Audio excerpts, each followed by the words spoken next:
Hi, I'm Carlos and welcome to Book Club. Today I will be reviewing The Man with the Pink Triangle by Heinz Heger. Heinz Heger is the pseudonym used by Hans Neumann to tell the story of Joseph Kuhur, an Austrian gay man who was imprisoned for homosexual behavior with another man who he calls Fred. In 1939, he was sent to several concentration camps and remained in prison until 1945.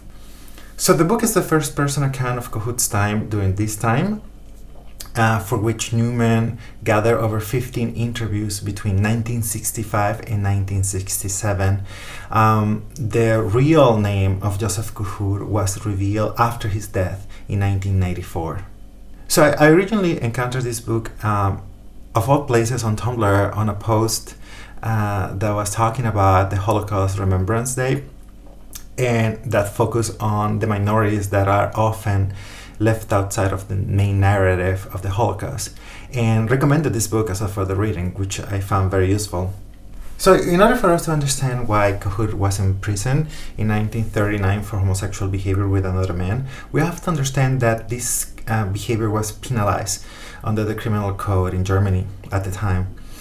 Originally, paragraph 175 was a statute of the German Empire's criminal code, which was established in 1871. And it banned sexual relations between men. Specifically, it stated, I quote, "Unnatural sexual acts committed between persons of the male sex or by humans with animals is punishable with imprisonment. A loss of civil rights may also be sentenced."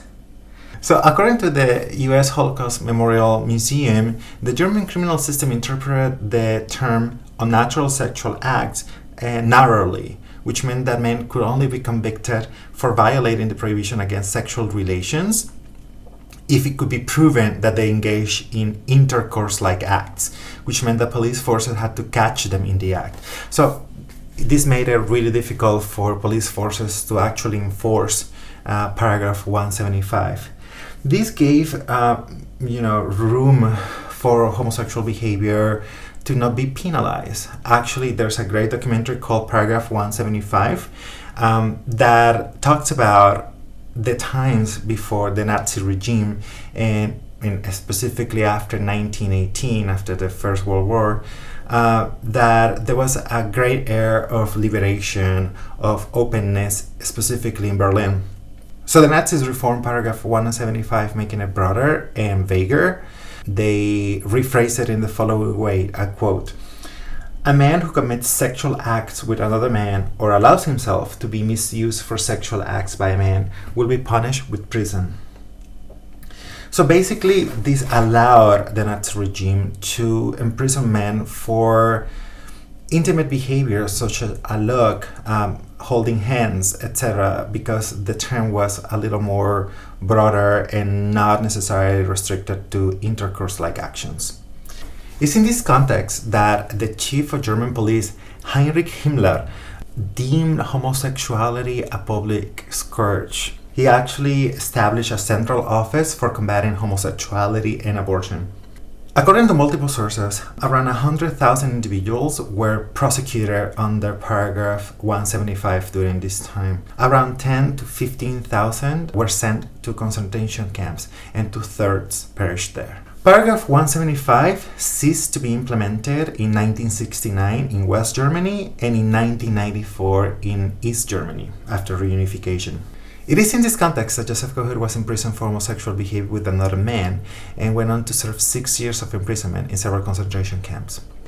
So the book gives us Kuhur's perspective of life in the concentration camps, the discrimination that he left, also other gay men, and the life in the camps, the dynamics, the hierarchies within, and also the relationships between the prisoners. I think one important aspect to take into consideration when reading this book is that The Man with the Pink Triangle is not supposed to be a recount of all the atrocities committed by the Nazis. It's a specific perspective, and is concentrated in it. Also, we also have to take into account Kuhur's own privilege, right? His own positionality. Even by his own account, he was highly privileged to be able to navigate the life in the concentration camps with certain amount of privilege that gave him some benefits that even other gay men didn't have. So Cahoots tells us that after his initial 6-month sentence, which he served in Austria, he, instead of being freed, he was sent to the Sachsenhausen concentration camp in order to be reformed through labor, according to Himmler's decision. Once there, he was branded with the pink triangle, and also he was put in a specific barrack with other men on the paragraph 175 and with the pink triangle. One of the things that he tells us is that the men with the pink triangle could not mix or interact with other inmates in order not to persuade them. They also had to sleep with the lights on and with their hands over the covers, and they were constantly monitored through the night. While he is in the concentration camp, he tells us about the hierarchy within, right? And there's this figure of the capot.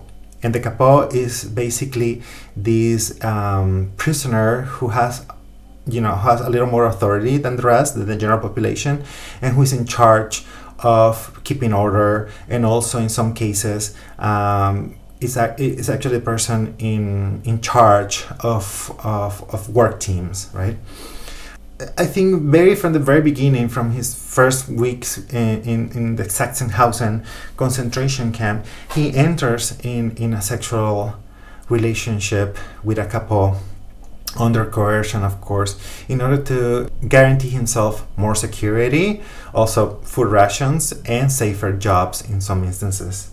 These relationships, as Cahoot himself says it, were fundamental for his survival during these 6 years that many people perished. So Cahoot tells us that he was moved from the Sachsenhausen concentration camp, at least I would say in the first year of his imprisonment, and then he went on to the Flossenburg concentration camp for the remainder of the sentence. Flossenburg was a concentration camp close to the Czech border and was basically close to a granite excavation site. And this was important for the Reich's projects on bridges and highways, etc. And many of the prisoners there were forced to work in these mines. Later on, the Flossenburg camp, around from 1943 on, was used to put together parts for fighter planes. At some point in Flossenburg, to reward the prisoners, the Nazis established a brothel. So the women in the brothel were prisoners from the Ravensbrück camp who were brought over to reward the inmates in Flossenburg. And Cahoot tells us that these women were mostly Jewish and Roma, and they were brought over to Flossenburg with the promise of being liberated after 6 months of service. Instead, Cahoot tells us that they were exterminated in Auschwitz and replaced with other volunteers. There's a point that Cahoot became a capo himself after working in the plane assembly factory.